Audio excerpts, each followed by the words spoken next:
और ये वाली जो सब्जियां हैं हमारे पूर्वज बहुत ज्यादा खाया करते थे। मतलब यहाँ ऊपर बादल फटा और पापा जी एक कट्टा ले आए थे सब्जी लेने के लिए। इतना बड़ा एडवेंचर से ही अपने फोन को चार्ज करना पड़ेगा। तो अभी सुबह के 9:30 हो रहे हैं और सामने के पहाड़ों का आज माहौल देखिए, बिल्कुल प्यारा सा हो रखा है। और ऊपर पहाड़ियों में परसों जो बर्फबारी हुई थी काफी हद तक पिघल चुकी है कल की धूप से ही। बाकी यहाँ पे माँ की तैयारी हो चुकी है पुराने वाले घर पे जाने की, और मुझे काम मिला है पूरे घर की सफाई करने का।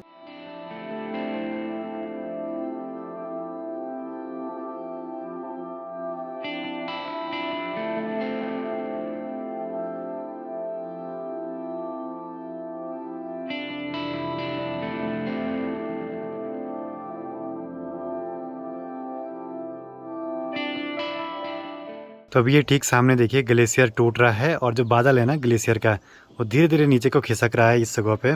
सुबह से आज 2-3 बार टूट गया लगभग, और ये वाली प्रोसेस ना बिल्कुल धीमी सी दिखाई देती है बड़ी दूर से। इस जगह पे डेली ग्लेशियर टूटते रहते हैं। सबसे पहले आप सभी को मेरा प्यार भरा नमस्कार। मेरा नाम है आलोक राणा और स्वागत है आप सभी का देवभूमि उत्तराखंड के इन खूबसूरत पहाड़ों से। अभी दिन के करीब 12 बजने वाले हैं और आज के दिन की शुरुआत भी हो चुकी है। बाकी सारे घर के सारे काम निपटाने के बाद अब निकल पड़ते हैं पुराने वाले घर पे। और आज मुझे और पापा जी को एक इम्पोर्टेंट काम करना है। थोड़ा सा बारिश का मौसम हुआ और पहाड़ों से पूरी धुंध छट सी गई है। अभी बहुत ही क्लियर मौसम हो रखा है पहाड़ों का, लेकिन ऐसा मौसम बारिश के कुछ दिनों तक ही रहता है। फिर उसके बाद कहीं आग लगी नहीं कि पूरा धुआं सा हो जाता है माहौल में। तो कुछ जगहों पे तो यहाँ रोड इतनी सकरी रहती है कि एक गाड़ी के जाने की ही जगह रहती है। बिल्ली ने रास्ता काट दिया, खैर कुछ नहीं होता है। घर के ऊपर में जहाँ पे धूप बिल्कुल भी नहीं रहती थी सर्दियों में, आजकल थोड़ी बहुत धूप आने लगी है अब। तो यहाँ पुराने वाले घर पे अभी माहौल बिल्कुल शांत सा हो रखा है, घर पे कोई भी नहीं है और दिन के 2 बजने वाले हैं। अब जाके माँ गौशाला से आ रही है। आज माँ लेट से इसलिए आई कि अपने साथ फोन तो ले नहीं गए, टाइम का पता ही नहीं चल रहा। आज सुबह लाइट चली गई थी और अभी तक लाइट नहीं आई, और मेरा पावर बैंक भी बिल्कुल 0 था, उसको भी नहीं लाया था। अब ये सोलर पैनल मैंने एक बार बनाया था ना, इस पर चार्जर लगवा के, तो इससे ही अपने फ़ोन को चार्ज करना पड़ेगा। देखिए जी, इस सोलर पैनल पे मैंने पिछले साल डीसी वाला चार्जर लगाया था, ये सोच के कि कहीं ट्रिप पे गया तो इस सोलर पैनल को अपने बैग में डाल दूंगा, मतलब फ़ोन चार्ज करने की कोई दिक्कत नहीं होगी। लेकिन जब इसमें मैंने फ़ोन लगाया था ना, तो लगभग 2-3 घंटे में फ़ोन एक बारी फुल चार्ज होना था। तो मैंने सोचा इससे बढ़िया तो अपने साथ पावर बैंक ही ले जाया जाए। शाम के भी 4 बजने वाले हैं और मेरी और पापा जी की तैयारी हो चुकी है घर के ऊपर जंगल में जाने की, और वहाँ से हमें एक स्पेशल सी वाली सब्जी ले आनी है। और जिस सब्जी को हम लेने के लिए जंगल में जा रहे हैं उसको बोलते हैं धंधरू, जो कि सिर्फ पहाड़ों में ही पाया जाता है शायद। और आगे बढ़ते हुए यहीं पास में है भूमियाल देवता जी का मंदिर। आजकल जो घोड़े खच्चर हैं यहीं गांव की साइड चरते रहते हैं, काम करते रहते हैं। कुछ टाइम के बाद जब यात्रा सीजन स्टार्ट हो जाएगा तो ये सभी चले जाते हैं केदारनाथ धाम। और बचपन में हम इनसे बहुत ज्यादा डरा करते थे, क्योंकि कोई जो घोड़े खच्चर रहते हैं ना, कटवार भी होते हैं, मतलब कि पीछे से दौड़ भी सकते हैं, और डर लगता है कहीं वो काट ना ले हमको। अभी हम आगे बढ़ रहे हैं गिरिया को जाने वाली रोड पे, और इस पे काम रुका हुआ है। और अभी ऐसी जगहों पे हूँ जहाँ पे बरसात के टाइम पे बहुत भयंकर लैंडस्लाइड होता रहता है, क्योंकि यहाँ पे पहाड़ को काट के रोड बनाए, पहाड़ नीचे खिसकते रहते हैं। वैसे ना पहले रास्ता यहाँ से था, लेकिन रोड बनने की वजह से जो पैदल रास्ता था वो टूट गया है। अब शायद थोड़ा सा आगे से हमको जाना पड़ेगा, और हमको यहाँ से इस गिरगढ़धार के गदेरे की साइड से ऊपर को जाना है। अब ऊपर जंगल वाला रास्ता है तो जंगली जानवरों का डर भी रहता ही है। फुल एडवेंचर होने वाला है, और हम जा रहे हैं सिर्फ सब्जी लेने के लिए। सब्जी लेने के लिए इतना बड़ा एडवेंचर।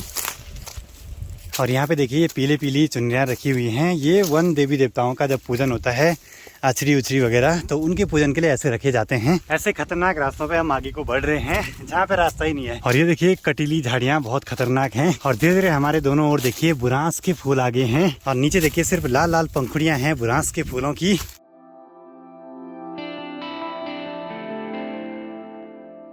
और ये वाली पहाड़ी पे हमारे गाय बैल भी चरने के लिए आते हैं, और यहीं से गांव की महिलाएं ये सूखी वाली घास को निकालते हैं। और पता है आजकल यहाँ पे इतनी तेज़ धूप लगती है, यहाँ सर्दियों के टाइम पे भी सांप मिल सकते हैं। यहाँ दोनों ओर उना है, तो कुछ टाइम में यहाँ लंगड़े भी हो जाएंगे। कुछ जगहों पे तो लंगड़े होने भी लगे हैं। और यहाँ देखिए बड़े बड़े गड्ढे करे हैं, इनमें से तेड़ू निकाले होंगे, जो कि महाशिवरात्रि के टाइम पे पूजन में और खाने के काम आते हैं।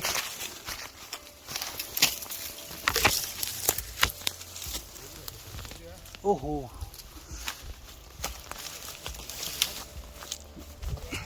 तो चलिए जी, जिस सब्जी के लिए हम यहाँ आए थे वो सब्जी मिल चुकी है। और यहाँ पे देखिए जो ये वाली घास है ना, ये है धंधरू।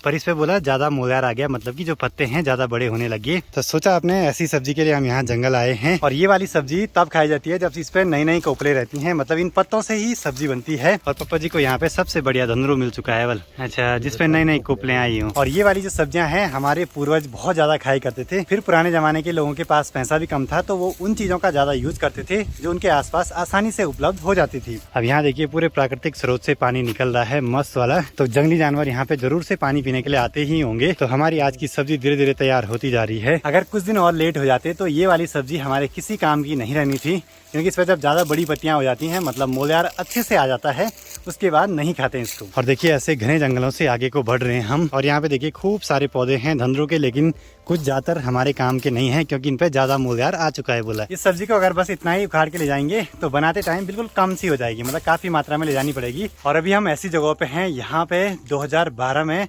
भयंकर वाला फ्लड आया था, मतलब यहाँ ऊपर बादल फटा और वो पानी पूरा अपने साथ सब कुछ चीजें बहा के नीचे ले गया। और यहाँ से पापा जी लंगड़े भी निकालने लगे, लंगड़े भी होने लगे। बल सच कहूँ तो मैंने भी आज तक धंधरू की सब्जी नहीं खाई है। उसका रीजन ये है कि ये बहुत कम टाइम पीरियड के लिए अवेलेबल होती है जंगल में। स्मेल तो नॉर्मल है, लेकिन जहाँ से इसका डंठल टूटा है वहाँ पे थोड़ा सा कड़वी कड़वी सी स्मेल आ रही है। और पापा जी एक कट्टा ले आए थे, तो इसको कट्टे में रख लेते हैं जो भी धंधरू निकाला है। और इसकी सब्जी की तासीर होती है ठंडी, जो कि पेट की गर्मी को पूरा उतार देती है और डायबिटीज वालों के लिए सबसे बेस्ट है। अब आपको एक इंटरेस्टिंग सी बात बताऊं, इतने छोटे पौधे की जड़ कितनी बड़ी होगी। यहाँ पे देखिए ये वाली जो जड़ है ना, इतनी मोटी, देखिए तने के हिसाब से जड़ कितनी बड़ी है, पता नहीं अंदर जमीन में कितनी दूर तक है। आज पापा जी बोले हम इस कट्टे को भर के जाएंगे यहाँ से। बल थोड़ी बहुत तो हमने सब्जी निकाल दी है। अब इस सब्जी को ज्यादा क्वांटिटी में निकालना पड़ता है। उसका रीजन ये है कि बनाते वक्त ये बिल्कुल कम सी हो जाती है। बाकी इस सब्जी को हम सुखाकर कुछ दिनों के लिए भी रख सकते हैं। और इनको पहचानने का मेन तरीका ये है, जिसपे नई नई कोपले होंगी या फिर जिसका ये डंठल लाल लाल सा होगा।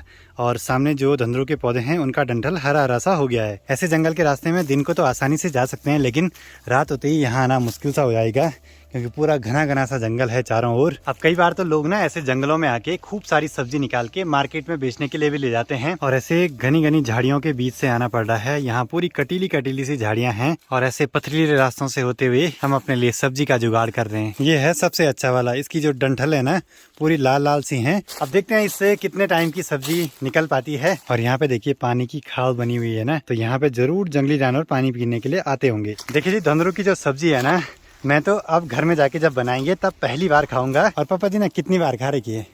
बच्चों ने बहुत खाई यार। बच्चों ने बहुत खाई। पहले बनाते होंगे नहीं पुराने लोग? दादा दादी बहुत बनाते थे। हमने तो नहीं बनाई पर, लेकिन एक बार बनाई थी वो। हाँ। यहाँ से बम्बई भी भेजी। अच्छा।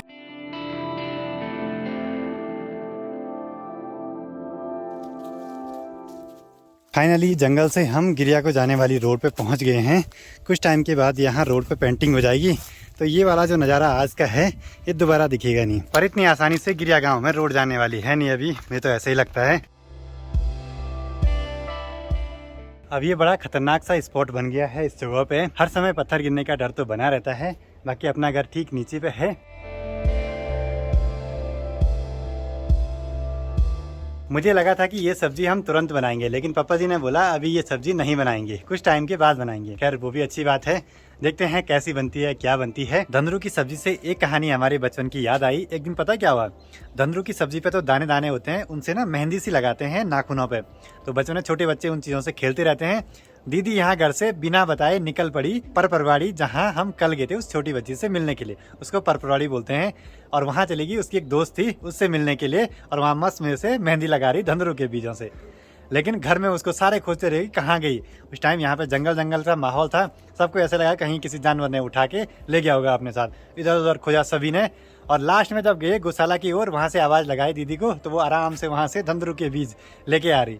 तो ऐसा कुछ माहौल था। उस दिन दीदी को कहाँ कहाँ खोजा था? सारी जगह। क्या लगा कि भाग ले गया? भाग ले गया। तब कहाँ मिली? परपरवाड़ी जा रही। परपरवाड़ी के साथ खेलने गई हुआ। दीदी ने मेरे को घर पे अकेला छोड़ा और खुद निकल गई बस दोस्तों के साथ खेलने के लिए। घर पे लगा दी आफत बड़ी वाली। तो चले जी निकल पड़ते हैं पुराने वाले घर से अब नए वाले घर पे। और आजकल मैं अपने ड्रोन की ना लिमिट काफी ज्यादा पुश कर रहा हूँ, मतलब देख रहा हूँ कि ये कहाँ तक जा सकता है, कैसे कैसे सीन ले सकता है। पूरे दिन भर का काम निपटा के घर पे आकर ऐसे बरामदे में बैठने का तो सुकून ही कुछ अलग है। अब गर्मियों में यहाँ पे बैठने का तो मज़ा ही कुछ अलग आता है, क्योंकि ठंडी ठंडी हवाएं जो चलती हैं। बस सर्दियों में थोड़ा सा 1-2 महीने नहीं बैठा जाता है ऐसे में।